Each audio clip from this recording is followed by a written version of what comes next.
चलो मध्यकाल पढ़ रहे थे हम। कल हम लोगों ने क्या पढ़ा था? गुलाम वंश कंप्लीशन पे था ना।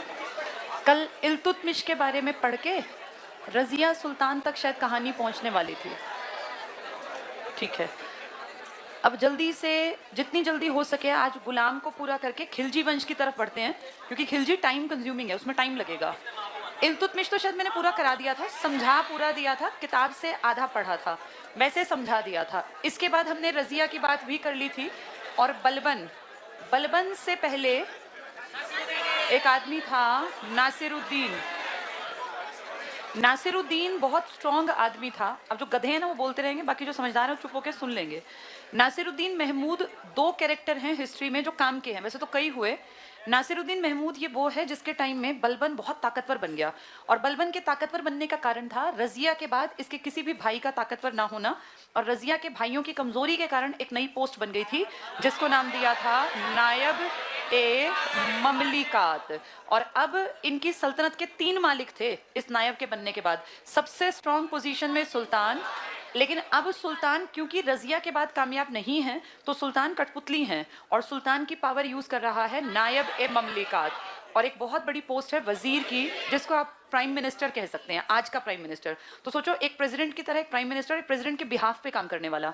ये 3 ताकतवर पोस्ट हैं, और इनके बनने का कारण है इल्तुतमिश की बेटी का के बाद कोई इतना ताकतवर ही नहीं बचा कि जिसको हम कह सके दिल्ली सल्तनत का स्वामी, जैसा इल्तुतमिश था, जिसने कितनी समझदारी से याकूत को, इसको यलदौज को, कुबाचा को, फिर ईरान के शाह जो आए थे, और फिर वो मंगोल, इतना कोई समझदार नहीं है, इसलिए इनमें आपस में मारकाट मची। और सुल्तान जो था वो दिखावटी रह गया। किसके बाद? खासकर 1240 में रजिया का मर्डर जब हो गया, तो रजिया के बाद 1240 से 42 और 1242 से 46 ये 2 जो आदमी बने ये बहुत कमजोर हैं, और इसीलिए इनके टाइम में कौन सी पोस्ट बना दी गई? नायब। जो पहला नायब बना वो एतगीन था। एतगीन से चिढ़ने लग गया रजिया का भाई, क्योंकि वो सुल्तान था और उसको लगा मैं सुल्तान हूँ, ये मुझे क्यों बताता है कि मुझे क्या करना है। इसलिए रजिया के भाई ने पहले नायब का मर्डर कर दिया, और इस बात से चिढ़ के तुर्की सरदारों ने इसके भाई का मर्डर कर दिया। और फिर इस इल्तुतमिश का पोता अगले 4 साल राज करेगा, लेकिन वो भी उतना कामयाब नहीं है। और देखते देखते कौन सी पोस्ट बड़ी बनती चली जाएगी? नायब। फिर जिस आदमी का नाम अभी हम लिख रहे थे नासिरुद्दीन महमूद, जब ये बनेगा ना ये 1246 में, तो ये अपना नायब बना देगा बलबन को, और बलबन के सामने टिक पाना नामुमकिन था। और बलबन इस पोस्ट की इतनी तारीफ करेगा कि सबको लगेगा कि नायब की बात मानना कंपलसरी है। और देखते देखते बलबन नायब के साथ साथ, नायब तो है ही ये, नायब ए ममलिकात, ये पोस्ट का नाम है ममलिकात, इसके साथ साथ इसके जो ये है ना बलबन अपनी बेटी की शादी कर देगा उस टाइम के सुल्तान के साथ, नासिरुद्दीन महमूद। ये खुद एक गुलाम था, बलबन कोई बहुत स्ट्रॉन्ग आदमी नहीं है, वैसे किसी पुराने कहीं पे इसके पिताजी कहते हैं किसी छोटी सी टेरिटरी में कोई आदिवासी टाइप के लोग थे, ये उसके हेड थे, पर किसी ने उनका मर्डर कर दिया और इसको बेच बाच दिया, तो कहीं ऐसी मार्केट में कहीं गुलाम के रूप में खरीदा गया था। और इसीलिए बलबन को गुलामों से खास लगाव था कि भाई गुलाम जो है बेचारे, इनको लोग एक्सप्लॉइट करते हैं, दुखी करते हैं, और ये बहुत सारे लोगों का गुलाम रहा था। इसको फाइनली खरीदा था इल्तुतमिश ने, जिसके बारे में हमने पढ़ लिया कैसे वो पूरा राजकाज निभा के गए। तो सोचो, इल्तुतमिश के टाइम में ढेरों गुलाम खरीदे गए, जिनमें से एक बलबन है जो इल्तुतमिश के बाद रजिया, फिर उसके बाद 2 और कमजोर, और उसके बाद आने वाले टाइम तक यानी अपने 20-25 सालों में एक स्ट्रॉन्ग पोजीशन होल्ड करेगा, और अपनी बेटी की शादी ये सुल्तान से करवा देगा। तो सोचो, सुल्तान से शादी करने का मतलब अब ये उसकी रिश्तेदारी में भी है, और वैसे भी नायब बना हुआ है, तो नायब से बड़ी पोस्ट नहीं है। इसके साथ साथ इसको एक उपाधि दी जाएगी उलूग खान। और ऐसे करके कहते हैं कि बलबन ने 40 साल राज किया। पहले 20 साल इसने राज किया नायब के रूप में। सुल्तान दिखावटी था, असली पावर नायब ने यूज की। और 20 साल बाद जब वो मरा, जिसके साथ इसने अपनी बेटी की शादी की, यानी नासिरुद्दीन महमूद, जिसको कि मरने के बाद ये बन गया अपने आप में सुल्तान। अब इसके सामने एक बड़ी दिक्कत आई कि 20 सालों से डंका बजा रहा था, सबसे बड़ी पोस्ट कौन सी है? नायब। नायब की रिस्पेक्ट करो, नायब ये नायब वो। अब ये नायब नहीं है, अब ये सुल्तान है, तो इसको नायब बनाना पड़ेगा। और अब तक ये 20 सालों में कहता आया कि नायब ज्यादा बड़ा है, सुल्तान छोटा। अब ये सुल्तान बनने वाला है, तो इसने सबसे पहले आते ही इस पोस्ट को खत्म कर दिया कि ये न रहेगी पोस्ट और ना कोई बनेगा मेरे सामने। तो इसने आते ही पहले नायब ए ममलिकात, जिसपे 20 साल से ये बैठा था और जिसकी ये वाहवाही करता था, सबसे पहले आके इस पोस्ट को खत्म किया, पहला काम, ताकि कोई इसके ऊपर उंगली ना उठा सके कि तू नीचे है। दूसरा काम इसने कहा, मेरे खिलाफ आएंगे तुर्की सरदार। तो तुर्की सरदारों का एक संगठन था ना जो बहुत पहले बना था, 40 साल, जो किसने बनवाया था? इल्तुतमिश। इसने कहा ये चालीसा राजा के खिलाफ बोलते हैं, इनको भी खत्म कर दो। इसने अपने दुश्मन आते ही खत्म किए, इसने चालीसा को भी खत्म करवा दिया। सोचो, कभी ये खुद चालीसा का मेंबर था, कभी ये खुद नायब था, इसने नायब की पोस्ट खत्म करवाई, चालीसा खत्म करवाया। और अपने आप को, अब जैसे तुम में से कोई टीचर बन जाए यहाँ और वो खड़ा होकर पढ़ाने लगे, तो तुम पढ़ोगे नहीं, चाहे वो कितना ही अच्छा पढ़ा है। तुम सोचोगे अच्छा ये हमारा टीचर है, तुम उसके बारे में तुम्हारे दिमाग में एक इमेज है कि हमारे जैसा है। ये एक फैक्ट है। तो यहाँ पे बलबन को सब अपने जैसा मानते हैं। अब बलबन को बड़ी दिक्कत आई कि मेरी इमेज कैसी अच्छी बने, तो इसने कुछ नीतियां ऐसी बनाई कि भाई लोग मुझे अपने से ऊंचा माने। तो इसने क्या कहा कि भाई मैं किसी से बात नहीं करूंगा, मैं सिर्फ बात करूंगा वजीर से, और वजीर मुझसे काफी नीचे है क्योंकि नायब तो रहा नहीं। तो इसने कहा भाई मेरी नीतियों में पहली बात, ना तो मैं किसी के मिक्स होऊंगा, किसी के साथ हंसना बैठना उठना ये सब बिल्कुल बंद। सुल्तान मतलब अलग आदमी, तो किसी के साथ आज के बाद मैं मिक्स नहीं होऊंगा, बैठूंगा नहीं, शराब नहीं पीऊंगा, इनके साथ बातचीत नहीं करूंगा। दूसरा, मुझसे कोई डायरेक्ट बात नहीं करेगा, जिसको बात करनी है वजीर से बात करो, वजीर मुझ तक मैसेज पहुंचाएगा। यानी तुम आम लोग जो तुम इसमें बैठे हैं भाई, उसके नीचे जो काम कर रहे थे, तुम मुझ तक सीधे बात नहीं कर पाओगे। तीसरा, इसने बहुत ज्यादा अपने व्यवहार को बदल लिया, लेकिन अभी भी लोग इसकी रिस्पेक्ट नहीं करते, क्योंकि जो चालीसा के मेंबर हैं वो मन में तो चिढ़ते ही हैं कि हमारे बीच में से था, नायब बन के आज ये राजा बन के बैठ गया। तो इसने कहा इनके मन में ये जो घमंड है ना, इसको तोड़ना पड़ेगा, और इसीलिए ये ईरानी 2 प्रथाएं लेकर आया। ये प्रथाएं इस्लामी नहीं है, इस्लामिक कंट्रीज में नहीं चलती, सिर्फ ये ईरान में चलती थी। पेपर में आ जाएगा क्या ये इस्लामिक थी? नहीं, इस्लामिक नहीं थी, मुस्लिम नहीं थी ये ईरानी दरबार में थी। और आप सब इनका नाम जानते हैं, सिजदा और पाबोस। सिजदा में सिर झुकाना होता है, और पाबोस में हाँ या पाएबोस भी लिख देते हैं। ये 2 प्रथाएं हैं, इनके नाम छिपे हुए हैं। ये क्या बताती हैं? इसमें जो भी आपका हेड है, सुल्तान है, उसके सामने सिर झुकाना है। जैसे ही वो आएगा, आपने मूवीज में देखा, ये जैसे ही आते थे तो इनके सामने सिर झुका के सलाम करना है, जैसे हम नमस्ते हाथ जोड़ के करते हैं हिंदू कल्चर में, यहाँ सिर झुका के सलाम करना, ताकि आपको फील हो कि ये हमसे बड़ा है, क्योंकि सिर हमेशा अपने से बड़े के सामने झुकाते हैं। तो इनके व्यवहार को बदलने के लिए इसने ये नीतियां अपनाई। सिजदा पाबोस था, अगर आपको सुल्तान से कोई बात करनी है तो डायरेक्ट आप आंख के साथ आंख मिला के बात नहीं करेंगे, क्योंकि वो आपसे बहुत ऊपर है। आप जाओ, उसके पैरों में लेट जाओ, और उसके पैरों को चूम कर, मतलब पैर सबसे निम्न माने जाते हैं ना हमारे कल्चर में, वहां से सोचो आप आदमी को कितना नीचा फील कराया इसने।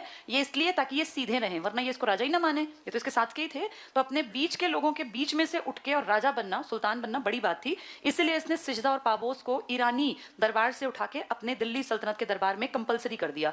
फिर इसने कहा लोगों को थोड़ा डराना भी जरूरी है, तो इसने कहा राजत्व का सिद्धांत। राजत्व का सिद्धांत, लोग 2 चीजों से बहुत डरते हैं, एक तो धर्म से और एक मार काट से। तो इसने कहा राजत्व के सिद्धांत में अपने नाम के आगे बोला, मैं जिल्ले इलाही हूँ। जिल्ले इलाही यानी मैं ईश्वर का प्रतिनिधि हूँ, मैं ही भगवान हूँ, ये मान लो भगवान ने मुझे भेजा तुम्हारे ऊपर राज करने के लिए। जिल्ले इलाही कह के इसने और लोगों के मन में अपनी इमेज को बहुत पॉजिटिव बना लिया कि ये भगवान का ही भेजा हुआ आदमी है। और इस तरह से धीरे धीरे करके इसने लोगों को डराने के लिए रक्त और लौह की नीति अपनाई। तो डर बैठा दिया ना, रक्त की नीति मारकाट मचाना, लोहा तलवार से भय दिखा के लोगों को कंट्रोल करना। और धीरे धीरे करके इसके जो बीच के लोग थे, यार दोस्त थे, वो सब समझ गए कि यार ये अब हमारी पहुंच से बाहर है और अब ये सच में सुल्तान है। तो एक डिस्टेंस इसने मेंटेन कर लिया, अपनी इमेज बना ली, और इस तरह से ये लंबा टिकेगा। ये 1266 से 1286 तक पूरी दिल्ली सल्तनत को संभालेगा, और देश में बहुत कम लोग इसके खिलाफ कुछ भी कर पाएंगे। हाँ, विदेशी बार बार आएंगे जिनको आप कहते हैं मंगोल, और मंगोलों से बचने के लिए ये जो उत्तर पश्चिमी सीमा है ना आज का पाकिस्तान, यहाँ बहुत सारे गढ़, बहुत सारे दुर्ग बनवाएगा। और कल शायद मैंने बताया था, इन्हीं में से एक दुर्ग में इसका बेटा मारा जाएगा मंगोल अटैक से बचने के चक्कर में। इसके बेटे की मौत के बाद आपके इंडिया की तरफ 2 राइटर बहुत बड़े बड़े, जिनमें सबसे बड़ा आदमी जिसको आप कहते हैं तोता ए हिंद, नाम क्या है इसका? अमीर खुसरो, ये आएगा। कई आए थे जिनमें से अमीर खुसरो मेन था। अमीर खुसरो सबसे इंपॉर्टेंट।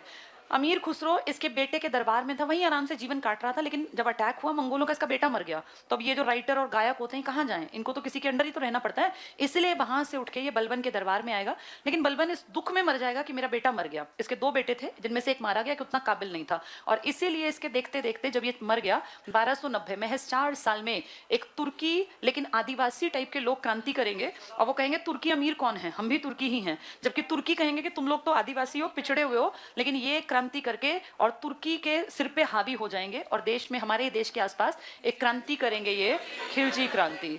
खिलजी क्रांति को कहते हैं। ये लोग वो थे जिनको तुर्की अपने से नीचा मानते थे, जैसे अपने यानी दलित थे, इस तरह से मान लो तुर्की लोग इनको नीचा मानते हैं। ये वहां के आदिवासी हैं, और ये लोग आके और ये देखेंगे कैसे हम लोग राज कर सकते हैं, तो तुर्की तो हमें नहीं बनने देंगे राजा, तो जैसे तैसे राजा बनेंगे। और फिर इंडिया आके जानबूझ के गैर तुर्की लोगों को, इंडियन जो मुसलमान होंगे ना, इनको बड़े बड़े पदों पर बैठा देंगे ताकि सब लोग मिलके और तुर्कियों को दबा सकें। कुछ तुर्की जो अच्छे होंगे उनको भी ये पद देंगे, तो ये मिक्सचर टाइप का एक समाज बना देंगे। ये सबसे छोटे टाइम तक चला था, ये सिर्फ 30 साल तक चला, 1290 से 1320। और इसमें वैसे तो 4 आदमी आए, लेकिन एग्जाम में आदमी आए थे 4, लेकिन गिने जाते मेन 2।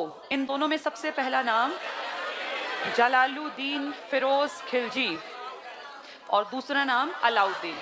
अगर इसकी बात करें तो ये बड़ा समझदार आदमी था, और इसने था तो ये गैर मतलब तुर्की था, लेकिन तुर्की वाले कहते थे तू तो नीची जाति का है, तू तो आदिवासी जाति का है, तो ये इसको बहुत लोग गैर तुर्की भी कह देते हैं। वैसे ये तुर्की था लेकिन पिछड़ी हुई जाति का था। जब ये बना ना राजा सुल्तान, तो ये 70 साल का था। 70 ईयर्स में आदमी वैसे भी बड़ा लीनियंट और काइंड हार्टेड हो जाता, तो बड़ा अच्छे दिल का आदमी था। और इसने ढेरों पोस्ट पर इंडियन, मुसलमान, गैर तुर्की, तुर्की सब बैठा दिए। ये पुराने वालों की तरह नहीं कि बस तुर्की तुर्की को नंबर 1 करेगा। इसने सबके साथ अच्छा व्यवहार किया और बहुत काइंड हार्टेड आदमी था। लेकिन एक घटना इसकी गड़बड़ की थी, जिसमें इसने किसी एक बहुत अच्छे आदमी को, जो बहुत अच्छा आदमी था, उसको हाथी के पैरों के नीचे रौंदवा दिया था। ये एक नेगेटिव बात है। सीधी मौला उसका आदमी का नाम था। बाकी सब कुछ बहुत अच्छा था। किसके काल में? जलालुद्दीन को अच्छा इसलिए करना पड़ा क्योंकि अगर ये अच्छा ना करता तो इसके खिलाफ तुर्की खड़े हो जाते। तो ये बड़ा काइंड हार्टेड बन के बोला कि इंडिया में तो सब लोग बराबर हैं, तुर्की भी, गैर तुर्की भी, इंडियन, मुसलमान भी, और इसने सबका मिक्सचर बना लिया अपने दरबार में। इसका जो भतीजा था, जिसका नाम था अलाउद्दीन खिलजी, आप सब जानते हैं इसके पिताजी बचपन में गुजर गए थे, और इसके चाचा या इसके ताऊ जो भी लगते थे जलालुद्दीन, इन्होंने इसको पाल पोस के बड़ा किया, और फिर लेटर स्टेज में जाके ये उनका दामाद भी बनेगा। जलालुद्दीन खिलजी को इन पे बड़ा विश्वास था, लेकिन क्योंकि वो बुढ़े हो गए थे तो इसको लगता था कभी ये यहाँ से हटे बुढ़ा और मैं यहाँ पे बैठूं, इसीलिए ये हमेशा फिराक में रहता था। जैसे ही इसके चाचा ने 1290 में राजकाज संभाला, ये तुरंत से एक्टिव हो गया, और इसने सोच लिया कि भाई ये तो मुझे यहाँ राज करने नहीं देगा, दिल्ली सल्तनत क्यों ना मैं दक्षिण की तरफ कोशिश करूं। और बिना जलालुद्दीन से पूछे हुए ये अपनी एक सेना की टुकड़ी लेके बिना परमिशन लिए और देवगिरी के राजा पे इसने चढ़ाई कर दी, और वहां बहुत सारे चांसेस थे कि ये मर जाता, लेकिन इसकी किस्मत बहुत अच्छी थी। ये देवगिरी के अभियान में जीत भी गया और ढेर सारा सोना भी लाया, बहुत बेशकीमती सोना, मोहरें लाया। तो जब ये जीत गया ना, तो जलालुद्दीन को लगा कि भाई मैं क्यों इससे गुस्सा हूं, बेशक इसने मेरी बिना मर्जी के काम किया, लेकिन काम करके फाइनली ये सक्सेसफुल तो रहा। तो उसने कहा मैं इससे जाके मिलूंगा।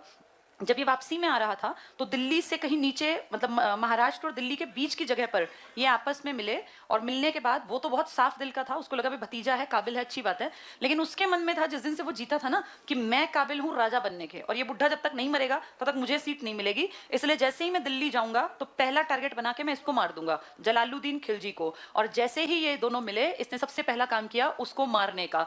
1296 में इसने इसको मार दिया। 1296 में दिल्ली सल्तनत का अगला ताकतवर लेकिन अनपढ़ था राजा बन के बैठ गया, सुल्तान बन के। इसके ठीक 2 साल बाद, अब चुपचाप शांति से सुन लेना, ये याद नहीं रहेंगे, 1298 सुल्तान बनने के बाद इसने कई बड़े बड़े अभियान चलाए, जिनमें इसका एक बड़ा अभियान है। ये एक राजा था कर्ण बघेल, राजा का नाम है कर्ण बघेल, कहीं कहीं राय कर्ण बघेल लिखा, वो यही है, राजा कर्ण बघेल ही राय कर्ण बघेल है। इसके ऊपर इसने चढ़ाई कर दी कि इसका एरिया मैं छीन लूंगा, यानी गुजरात, राजस्थान की तरफ अभी अपने टेरिटरी बढ़ा के, दिल्ली से लगता है ना राजस्थान भी, वहां जाना चाहता है। कर्ण बघेल एक ताकतवर राजा था, लेकिन फाइनली ये हार गया, क्योंकि हम मारकाट में कम विश्वास करते थे। कर्ण बघेल जब हारने लगा तो अपनी बेटी को लेके और यहाँ से निकल गया, और ये है राजस्थान साइड का राजा। तो यहाँ से जब ये निकला, या मान लो यहाँ से, तो ये देवगिरी की तरफ जाएगा, जिसको पहले हरा चुका था कौन? अलाउद्दीन। लेकिन अब अलाउद्दीन वहां भी नहीं जाएगा। अलाउद्दीन बस ये देखे भाई यहाँ के एरिया पे मेरा आधिपत्य हो गया, और कर्ण बघेल को हटा के यहाँ से कर्ण बघेल और उसकी बेटी, ये दोनों चले गए देवगिरी। लेकिन जो इसकी वाइफ थी ना कर्ण बघेल की, वो यहीं रह गई थी। वो भाग दौड़ में हिसाब नहीं बना होगा। बाद में अलाउद्दीन भाई जब एकदम से अटैक होता है तो ये थोड़ी, मेरी पत्नी भी कहाँ है, वो तो एकदम भागते हैं, जो भाग गया, जो मर गया।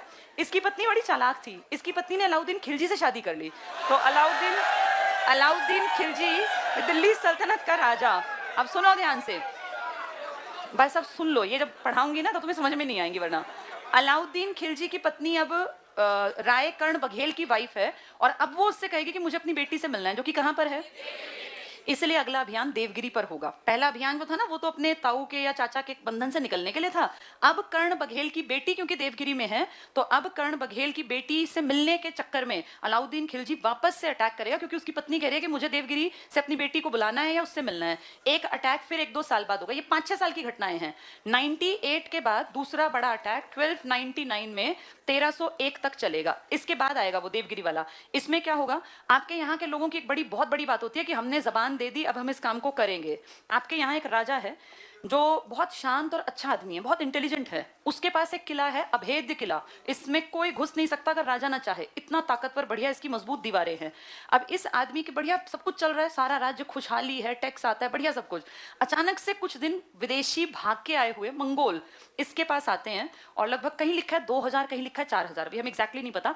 वो इसको कहते हैं हमें आपसे मिलना है, तो मिलता है ये, कहते हैं जी हमें यहाँ शरण दे दो, और हम तो भाग के आए हैं, और सुना है यहाँ तो अतिथि देवो भव है, आप तो अतिथि को भगवान मानते हैं। और इसको थोड़ा सा 2-4 बातें कही तो ये अपना आसमान पे चढ़ गया। इसने कहा हाँ, हम अतिथि देवो भव हैं, आ जाओ सारे अंदर। और 2-4 हजार आदमियों को अपने महल में घुसा लिया। ये महल बंद तो कर दिया इसने, लेकिन जो लोग यहाँ इसने घुसा लिए थे ना, जिनके रखने खाने पीने का सब इसने जिम्मेदारी उठा ली, वो असलियत में दुश्मन थे। किसके?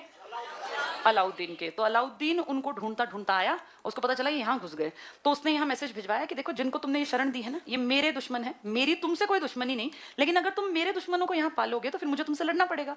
अब उस आदमी को इन्होंने कहा तूने देख जबान दी थी अतिथि देवो भव, और तुम तो सुना है कि ऐसे, तो इसने कहा हाँ भाई ये सही कह रहा है। उसने इसको कहा मैं ये दरवाजा नहीं खोलूंगा, अब ये मेरे मेहमान है, मैं मर सकता हूँ लेकिन इनको नहीं यहाँ से भगाऊंगा। तो ठीक है भैया, मरना पसंद तो मर लो। अब यहाँ पे अलाउद्दीन आ गया, 3 महीने तक चारों तरफ से इसको घेर के बैठा रहा। इनका कुछ नहीं बिगड़ना था, ये बहुत स्ट्रांग किला था। लेकिन अलाउद्दीन ने एक आदमी को जो थोड़ा गद्दार था, किसी तरह से कहे सुन के पैसे वैसे जो भी लालच दिया, जो यहाँ का कोई गुप्त इस तरह का दरवाजा था ना, वो खुलवा दिया और अपनी फौज अंदर घुसा दी। जब ये फौज यहाँ घुस गई तो फिर तो हारना ही हारना। फिर लड़ाई हुई, इसमें बहुत सारे लोग मारे गए, यहाँ जौहर भी किया बहुत सारी औरतों ने। कहते हैं 30,000 राजपूत राजा मारे गए थे यहाँ, कहीं लिखा है किसान भी थे, कहीं लिखा है राजपूत, जो भी थे 30,000 इंडियन मारे गए। किन के कारण मारे गए? ये जिनका आपसे न लेना न देना, ये विदेशी मंगोलिया से भाग के आए हुए, आपके देश में कुछ लेना देना नहीं है, बस यहाँ आ गए और हमारे राजा को कह के शरण मांग ली, और आपस में भाई तुम भी विदेशी और तुम भी विदेशी, इनका हमसे कोई लिंक नहीं। मरने के टाइम पे आगे आ गए हम, और 30,000 आदमी किसके मरे हैं? हमारे इंडियंस के, ना इनको फर्क पड़ना ना इनको। तो इस तरह से हम लोग ना थोड़े बेवकूफ भी थे। हिस्ट्री में अगर पढ़ते हैं ना तो लगता है कि हम जबान दे के, ठीक है जबान की वैल्यू होनी चाहिए, पर ऐसों को क्या जबान देनी जिनका कोई अता पता ही नहीं है, कहाँ से भाग आए। 2-4 हजार आदमियों के ऊपर कितने आदमी मरवा दिए, और वो 2-4 हमारे भले कभी भी नहीं थे, उन्होंने हमारे लिए कुछ नहीं किया ना। आगे उन्होंने कहा कि भाई बड़ा बढ़िया राजा था, तो देखो कितने बड़े हमारे राजा ऐसे इसके चक्कर में नुकसान खाते रहे। ये कौन आगे बढ़ता जा रहा है? अलाउद्दीन। तो इसने पहला ये वाला आक्रमण, फिर ये, इसके बाद फिर इसने किसका टारगेट बनाया? देवगिरी। अब ये बड़ा चालाक है, पहले देवगिरी गया था ना अपने चाचा के टाइम पे, तो ढेर सामान लूट के लाया। अब इसने दिमाग दौड़ाया और कहा यार देवगिरी पे अटैक तो कर देंगे, लेकिन देवगिरी के राजा की बेइज्जती नहीं करनी और ना उसको मारना, क्योंकि देवगिरी से एंट्री बनानी है दक्षिण भारत में। अगर ये हमारे दोस्त बन गए ना तो हम यहाँ अपनी फौज ले जाके खड़ी करेंगे और इन सबको मार काट के ठीक कर देंगे। यानी एक तो हमारे पास दोस्ती वाला कोई होना चाहिए, जैसे चाइना नहीं कर रहा, चाइना आपके आसपास इसको आसपास के देशों में खूब पैसा लगा रहा है ताकि उसको बेस मिल जाए, और कल को लड़ाई हो तो उसकी फौज यहाँ पे पहले से बेस बना के तैयार कर ले। उस टाइम पर भी ये सब चलता था। और किसने अपना बेस बनाने की कोशिश की है? देवगिरी के राजा पे अटैक किया, देवगिरी के राजा हार गया, हारना तो पहले भी हारा था। तो देवगिरी के राजा को बोला भाई मेरी तुझसे कोई जाति दुश्मनी नहीं है, और मैं तो तुम्हारी बहुत इज्जत करता हूँ। सब झूठ बोल रहा है, इसकी इज्जत के बहाने झूठ मूठ में इसको बहुत सारी चीजें भिजवाई गिफ्ट में हारने के बाद, और छत्र भिजवाया, पता नहीं क्या क्या किया, और फिर कहा कि ठीक है तुम बस इतना कर लेना, कल को जरूरत पड़े तो हमारी मदद कर देना। तो इसने कहा ठीक है भाई, मैं तो हारा था, मुझे तो शक था मुझे मारेगा, ये मुझे कह रहा है कि मैं तुम्हारा दोस्त हूँ और तुम बस कभी आगे जरूरत पड़े तो मेरा साथ देना। देवगिरी के राजा को इसने यूज किया, जिसकी समझ में ये बात नहीं आई। कौन कर रहा है ये सब काम? और अलाउद्दीन खिलजी को जब कभी वो पहले यहाँ गया था ना अभियानों में, तब एक आदमी इसने खरीदा था जिसका नाम था मलिक काफूर। और मलिक काफूर आप सब जानते हैं 1000 दिनार में खरीदा गया, इसलिए उसका नाम क्या पड़ा था? 1000 दिनारी। और ये इतना शार्प माइंड का आदमी था। कुछ लोग कहते हैं कि ये मेल फीमेल का पता नहीं एग्जैक्टली, लेकिन ये भी कहते हैं कि ये बहुत इंटेलिजेंट था, बहुत ताकतवर, दिमाग से बहुत स्टेबल था। देवगिरी में जीतने के बाद इनका यूज करके, और ये जो है ना मलिक काफूर, इसने अपना बेस बनाया, और फिर इसने साउथ की तरफ काकताई और होयसल टाइप के जो लोग थे ना उस टाइम पर, इनके ऊपर अटैक किया। और यहाँ का एक हिंदू राजा था प्रताप रुद्रदेव, रुद्र प्रताप भी लिख देते हैं, प्रताप रुद्रदेव, आगे पीछे नाम कर सकते हैं, रुद्र प्रताप देव भी लिखा हुआ है कहीं कहीं। इस आदमी के ऊपर अटैक किया। ये बड़ा समझदार था, इसने कहा मरना क्या लिखा है भैया, इतनी बड़ी सेना है, स्थायी सेना, मेरे बस की लड़ना नहीं है। तो इसने बिना लड़े पहले ही अपनी एक आदम कद की मूर्ति बनाई, मतलब 6-7 फुट की सोने की मूर्ति, और उसको जंजीरों से, सोने की जंजीरों से लपेट के दिखा दिया। और 8-10 आदमी उस सोने की मूर्ति को उठा के और इसके पास ले गए, मलिक काफूर के पास, और कहा ये हमारे राजा ने आपके लिए गिफ्ट दिया है, मतलब मैंने आपकी अधीनता स्वीकार कर ली। भाई अपने अगर कदकाठी बना के उस पर सोने की जंजीर लगा दी और इसको खुश खुश करने के लिए इसने इसको हीरा भी दिया, कोहिनूर हीरा। और इस तरह से हमारे देश का कोहिनूर तेलंगाना की खदान से निकल के मलिक काफूर, और मलिक काफूर से अलाउद्दीन, और फिर यहाँ से फाइनली पहुंच जाएगा इंग्लैंड की महारानी के ताज में। कई बार विदेश जाएगा, वापस भी लाएंगे। महाराजा रणजीत सिंह होंगे जिनके पास लास्ट में रहेगा, फिर वहां से महारानी ब्रिटेन। तो आज तक आपका कोहिनूर किसके ताज में है? महारानी ब्रिटेन। ऐसे धीरे धीरे करके सब चीजों पे हावी हो जाएगा अलाउद्दीन खिलजी। खिलजी के इतना आगे बढ़ने के ना कई कारण हैं। जब ये राजा बना ना सुल्तान, तो इसने बड़ी प्लानिंग की। इसने कभी लोग क्यों राजाओं को नहीं बसने देते, तो इसको बताया गया एक तो अमीर लोग सिरदर्द करते हैं। ये अमीर कौन थे? तुर्की सरदार, इनके पास पैसा था, अमीर सिरदर्दी करते हैं।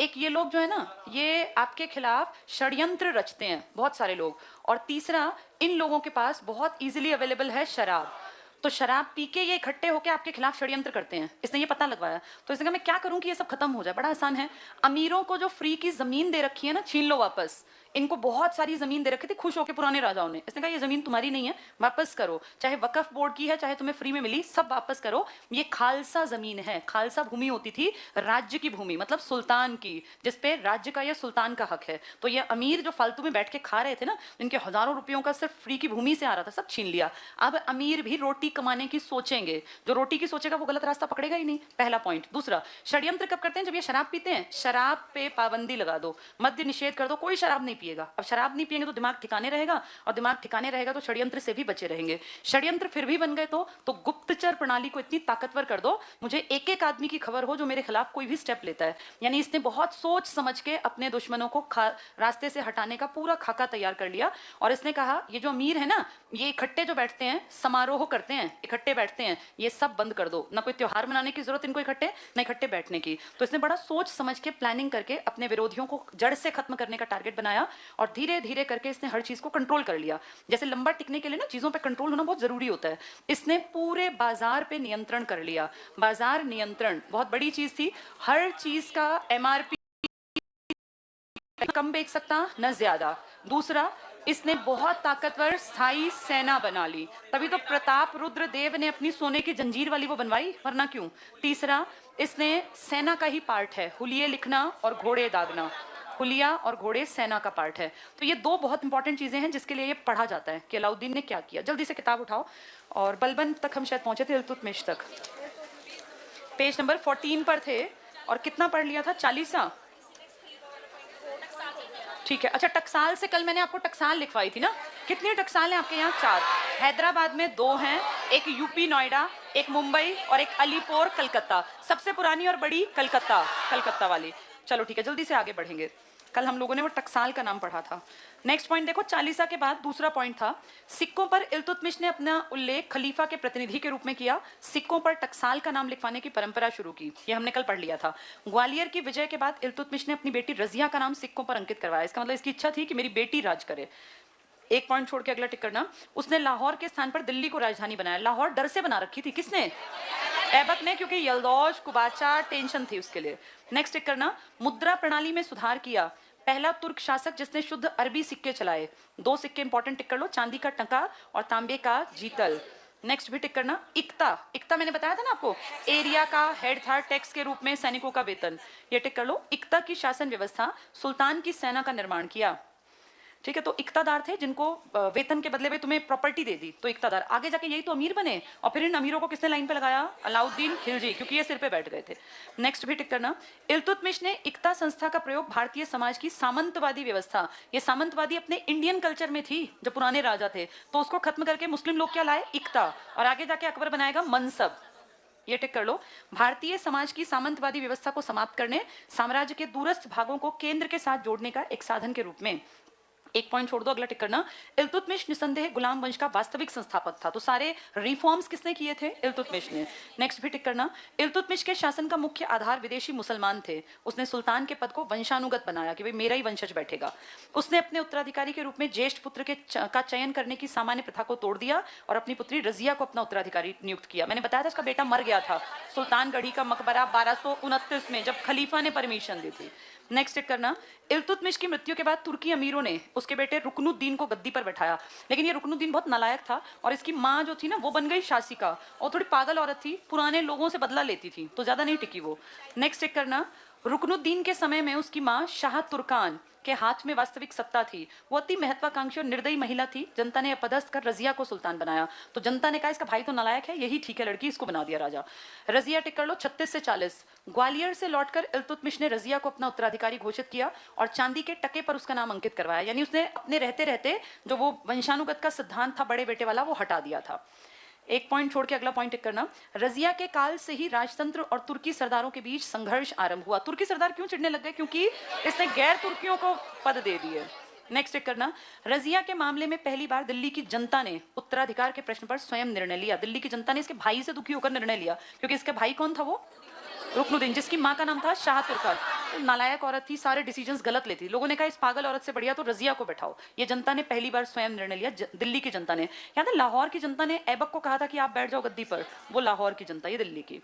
अगले पॉइंट में सेकंड लाइन पीछे टिक करना।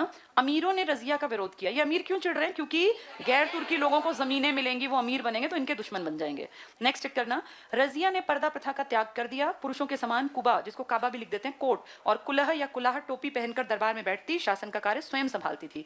रजिया ने एतगीन, ये वही एतगीन है जिसको पहला नायब ए ममलिकात बनाएंगे और इसका भाई मर्डर कर देगा, जिससे चिढ़ के अमीर इसके भाई को मारेंगे। ये टिक कर लो। रजिया ने एतगीन को बदायूं का इक्तेदार बना दिया। इक्ता प्रथा किसकी देन थी? इल्तुतमिश की। बदायूं यूपी का इलाका।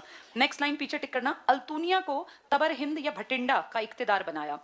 रजिया ने एक अबीसीनियाई हबशी अफसर जलालुद्दीन याकूत को अमीर ए आखूर अश्वशाला का प्रधान, बड़ी पोस्ट थी ये गैर तुर्क था। यहाँ लिख लो, जहाँ लिखा है ना अबीसीनिया, तो अबीसीनिया ये तुर्क से अलग था, गैर तुर्क, और इसलिए इससे कौन चिढ़ेंगे? तुर्की सरदार। तभी तो फिर वो कहेंगे इसको हटाओ यहाँ से। नेक्स्ट भी टिक करना। 1240 में सरहिंद पंजाब के सूबेदार अल्तुनिया ने विद्रोह कर दिया। अमीरों ने रजिया के भाई बहराम शाह को दिल्ली की गद्दी पर बैठाया। इस अल्तुनिया ने विद्रोह तो कर दिया, इस विद्रोह को दबाने आई रजिया सुल्तान। इसने रजिया को पकड़ के और अपने जेल में डाल दिया और इसको लगा कि अब मैं राजा बनूंगा। लेकिन फिर उन लोगों ने, दिल्ली के अमीरों ने इसके रजिया के नालायक भाई को राजा बना दिया। तो रजिया जैसे ये जेल में घूम रहा था एक दिन, तो रजिया सुल्तान ने कहा कि देखा तुम्हारा कैसे बेवकूफ बनाया दिल्ली के अमीरों ने, तुमने हमें बंदी बना लिया, यहाँ पकड़ के जेल में तुमने डाल दिया हमें और हमारे लोगों को, और तुम्हें वो सीट भी नहीं मिली। तो फिर इसको फील हुआ कि हाँ मुझे तो बेवकूफ बनाया गया, भाई दिल्ली की शासिका को मैंने पकड़ा, बदले में मुझे क्या मिला? तो उसने कहा तुम मुझसे शादी कर लो, हम दोनों जाके दिल्ली और हम अपने भाई को मार के हटा देंगे। तो उस चक्कर में फिर ये मारा जाएगा। इस बेचारे के बिना मरते की मौत आई, नहीं तो अच्छा खासा सरहिंद बैठा हुआ था। ये टिक कर लो। तो 1240 में सरहिंद के सूबेदार अल्तुनिया ने विद्रोह कर दिया। अगला पॉइंट टिक करना। रजिया ने अल्तुनिया से विवाह कर लिया। अल्तुनिया ने रजिया से विवाह नहीं किया, रजिया की प्लानिंग थी ये। रजिया ने अल्तुनिया से विवाह कर लिया। दोनों दिल्ली की ओर बढ़े, किंतु बहराम शाह द्वारा पराजित और अक्टूबर 1240 में इसकी हत्या, और इस तरह से उसका भी नुकसान, जो ये तुर्की सरदार था। मुइजुद्दीन बहराम शाह सिर्फ 2 साल का राजा। टिक करना फटाफट से, पहली लाइन पीछे। तुर्क अधिकारियों ने एक नया पद बना दिया, नायब ए मुमालिकात। यही क्या है? नायब ए ममलिकात। नेक्स्ट लाइन टिक करो। संपूर्ण अधिकारों का स्वामी, और पहला कौन बनाया? ये एतगीन, जिसका मर्डर कौन करेगा? रजिया का भाई, कि भाई ये मुझसे ऊपर हो गया। नेक्स्ट टिक करना। सबसे पहले ये पद रजिया के विरुद्ध षड्यंत्र करने वाले एक नेता एतगीन को मिला। वास्तविक शक्ति और सत्ता के अब 3 दावेदार थे, सुल्तान, नायब और वजीर। किसने किसको मारा है यहाँ? ये जो बहराम शाह है, ये किसका मर्डर करेगा? एतगीन का। और इस बहराम शाह का मर्डर कौन करेंगे? तुर्की अमीर, क्योंकि उन्होंने क्या बनाया था? नायब ए ममलिकात। तो उन सब ने सोचा आज इसने ये नायब मारा, कल ये कोई और मारेगा, इसलिए वो मिलके किसको मार देंगे? बहराम शाह।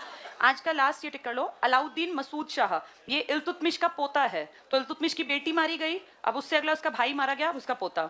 मसूद शाह के शासनकाल में समस्त शक्ति तुर्कान ए चहलगानी, कौन है ये? चालिसा। और चालिसा ने अपने में से एक आदमी क्या बना रखा है? नायब ए ममलिकात, जो किस पे हावी है? सुल्तान।